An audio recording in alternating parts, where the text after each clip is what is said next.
Au repos musculaire, le silence électrique est toujours obtenu.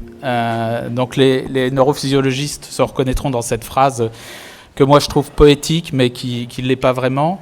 Donc d'abord, un grand merci. Alors je ne vais pas remercier tout le monde, donc ceux que je ne vais pas remercier, il faut être indulgent avec moi, parce qu'il ne me reste plus que 4 minutes et demie de temps de parole.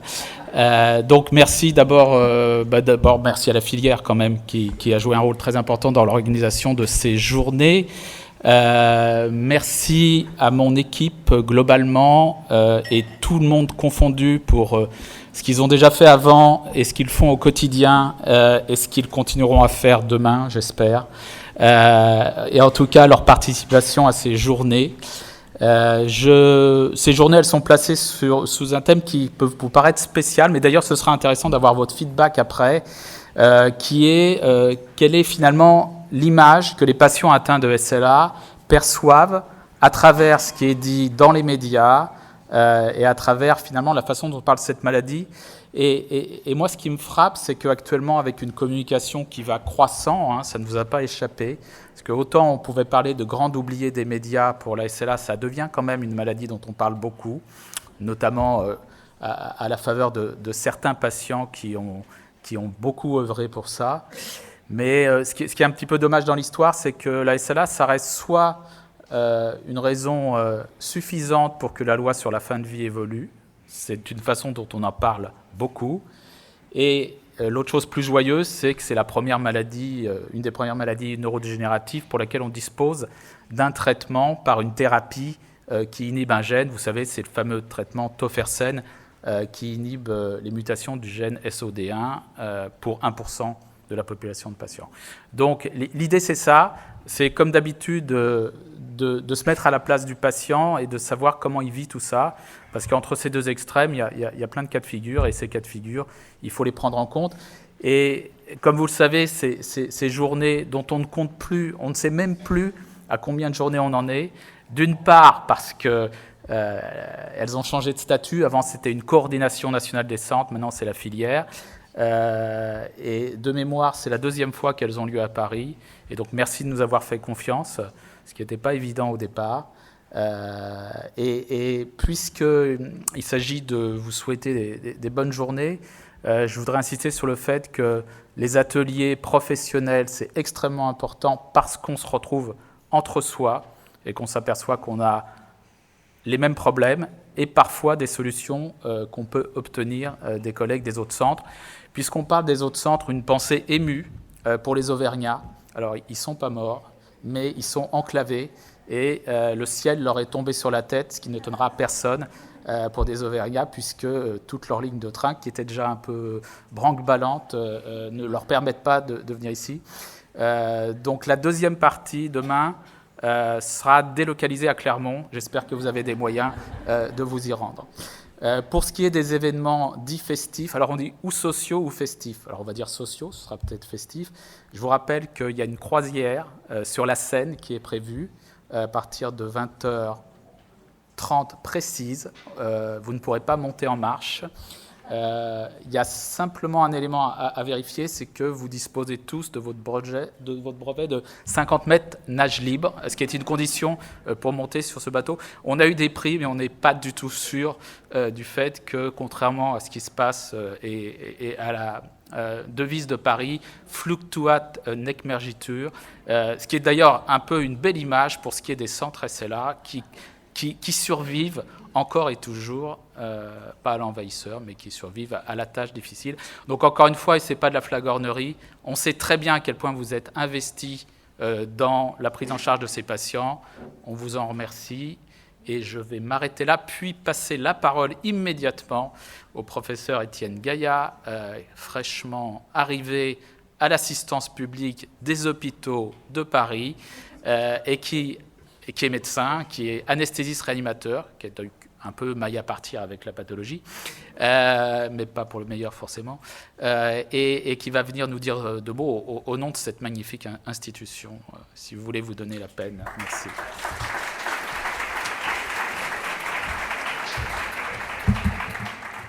Merci beaucoup. Et pour Force de Record, je fête mes 20 ans à la PHP.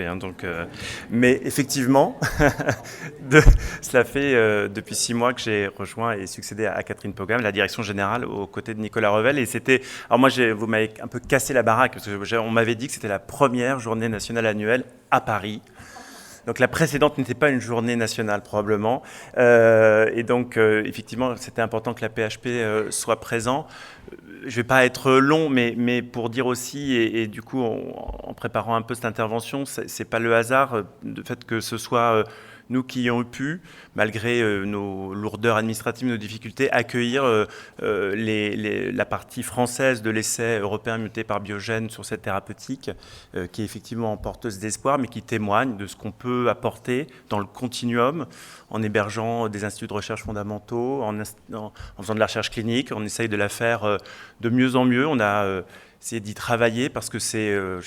ce qu'on appelle les key opinion leaders sont très importants. Il faut qu'on ait des grands scientifiques, mais on a besoin aussi de forces vives pour faire cette recherche, la professionnaliser. Donc on a, et je ne vais pas donner 1000 chiffres, mais celui-là est quand même important, on a recruté presque 400 nouveaux personnels d'appui à la recherche. Vous avez les techniciens d'études cliniques, les attachés de recherche clinique à la PHP pour essayer de faciliter. Et on voit d'ailleurs, alors c'est non spécifique évidemment à la sclérose latérale amyotrophique, mais à faire plus évidemment de recherche clinique.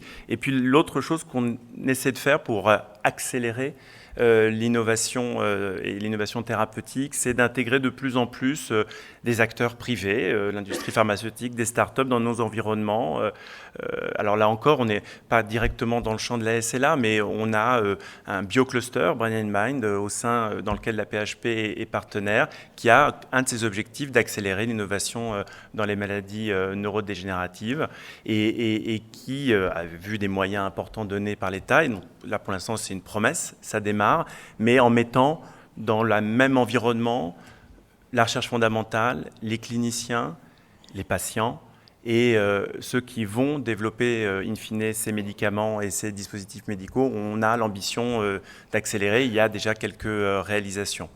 Voilà, l'autre élément, parce que je ne représente pas que la recherche et l'innovation, évidemment, c'est de dire que cette maladie, elle est, on va dire, un prototype de ce qu'on essaye de faire le mieux, c'est-à-dire de faire travailler plein de disciplines ensemble. Je ne vais pas les lister, on me l'a déconseillé parce que je vais en oublier.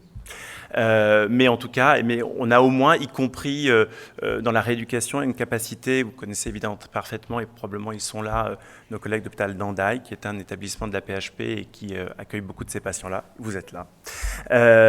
Et puis également, l'autre élément très important, c'est qu'il y a tous les métiers du soin, les métiers médicaux, mais aussi les métiers de la rééducation qui sont présents dans nos effectifs et dont on essaye tous et tous de les soutenir et qui sont toute cette chaîne indispensable pour la prise en charge de ces patients.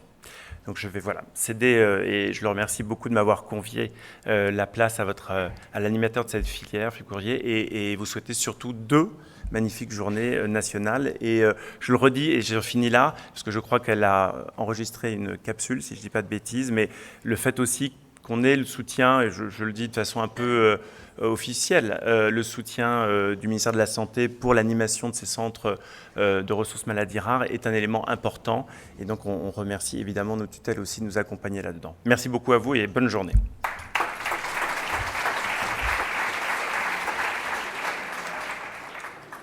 Donc, en tant qu'animateur de la filière, j'ai le plaisir d'introduire ces journées de coordination des centres, mais que maintenant on appelle les journées nationales des centres.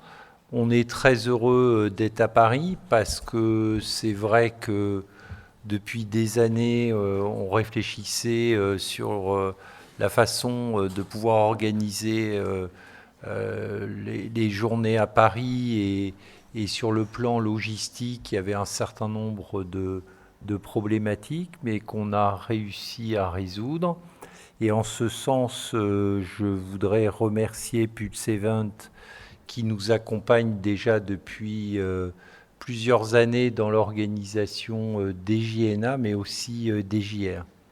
Je voudrais également remercier tous les partenaires de l'industrie pharmaceutique qui sont depuis des années fidèles, mais pas que, puisqu'on voit que d'autres partenaires se joignent du coup à la filière pour apporter un sponsoring, mais aussi vous rencontrer pour pouvoir échanger. Alors si on est heureux d'être à Paris, on a donc un petit souvenir de Rennes et on remercie bien évidemment l'équipe de Rennes de nous avoir accueillis l'année dernière dans leur magnifique ville et dans le centre de congrès de Rennes. Et là, il y a quelques photos qui retracent les événements. Ça, c'était le repas. On remercie toute l'équipe de Rennes. Ça serait bien qu'il y ait une photo analogue de l'équipe parisienne. Là, c'est une photo de tous les responsables des centres SLA en France. Et puis, cette photo qui regroupait tout le monde, mais il faisait très beau aussi à Rennes. Alors aujourd'hui, on est 350 participants qui sont inscrits à CJNA. Et vous voyez que la taille des cercles des différentes villes est proportionnelle au nombre de participants inscrits. On est également heureux que des collègues frontaliers se joignent au JNA, et en particulier du Luxembourg, de Belgique à Liège et à Lausanne. En tous les cas, ça regroupe les 22 centres SLA français, 26 structures participantes. Et vous voyez qu'au cours des années, depuis 2023, on a une augmentation croissante. Bon, je pense que Paris étant très central, accutise probablement cette vision, mais enfin, en tous les cas, on est à plus de 300 participants, ce qui prouve que ça a véritablement un véritable engouement de participer à ces journées. Alors, dans le programme, il y a des petites nouveautés. Vous savez qu'on a créé un DU maladie du neurone moteur, et on a souhaité que les participants à ce DU puissent, au cours de sessions orales, alors certes sur des communications brèves, mais en tous les cas nous faire part de l'exposé de leurs recherches. Et puis il y aura des communications affichées qu'on aura fabriqué les grilles pour pouvoir accrocher les posters, dans l'espace restauration et sponsor. Les inscriptions, j'en reparlerai tout à l'heure, sont toujours en cours pour 2025-2026. Demain, on aura une table ronde sur les pré-symptomatiques. C'est vraiment un sujet central qui n'est absolument pas résolu, mais qui est en tous les cas en cours de débat au sein de la communauté des praticiens impliqués dans les pathologies du neurone moteur. Alors après, il nous a semblé intéressant, évidemment, étant à Paris, alors certes, on n'est pas à la salle P, mais du fait de l'anniversaire des 200 ans de la naissance de Jean-Martin Charcot, il nous semblait intéressant de faire un clin d'œil, et pour que les plus jeunes voient les travaux originaux de ce fameux neurologue qui a été en tous les cas à l'ébauche de la description de la maladie de Charcot, et Olivier Waluzinski, qui est vraiment un passionné d'histoire de la neurologie, qui a publié des dizaines et des dizaines d'articles, en particulier dans la revue neurologique, viendra nous faire, je pense, un topo absolument passionnant. Et puis, François a tenu à inviter Marie Desplechin, qui présentera demain et qui pourra illustrer peut-être aussi une autre vision de peut-être de la dichotomie entre ce que nous, on peut percevoir d'une pathologie avec un pronostic prédéfini et la façon dont peut vivre un patient qui est lui-même atteint. Donc ça sera, je crois, passionnant aussi. Bon, tout à l'heure, je vais vous présenter le rapport d'activité. Après, on aura les ateliers professionnels et interprofessionnels. Demain, les actualités bibliographiques, l'intervention de la RSLA et les retours d'ateliers. Alors, si vous êtes perdu, il y a des visages à connaître et à reconnaître. C'est celui de Julie Cateau de Collinopar qui travaille avec moi au sein de la filière et Laura Génès qui travaille à Pulse Event et qui est impliquée dans l'organisation logistique de ces GNA. En tous les cas, pour ce soir, le dîner se fait sur un bateau-mouche avec un départ qui est à 20h30, mais il faut prévoir le temps d'embarcation, donc arrivez pas à 20h28. Il y a plusieurs moyens pour s'y rendre. Laura vous a fait des plans, vous a tout expliqué. Soit on vient par métro, soit par bus, soit par le RER. En tous les cas, c'est en face de la bibliothèque François Mitterrand. Voilà en guise d'introduction, et là maintenant on va avoir une présentation qui est préenregistrée d'Anne-Sophie Lapointe, qui travaille à la DGOS et qui est complètement impliquée dans toutes les filières maladies rares. Et en tous les cas, on la remercie parce qu'elle nous soutient dans nos actions et on a des échanges très très réguliers avec elle. Voilà, bonne JNA.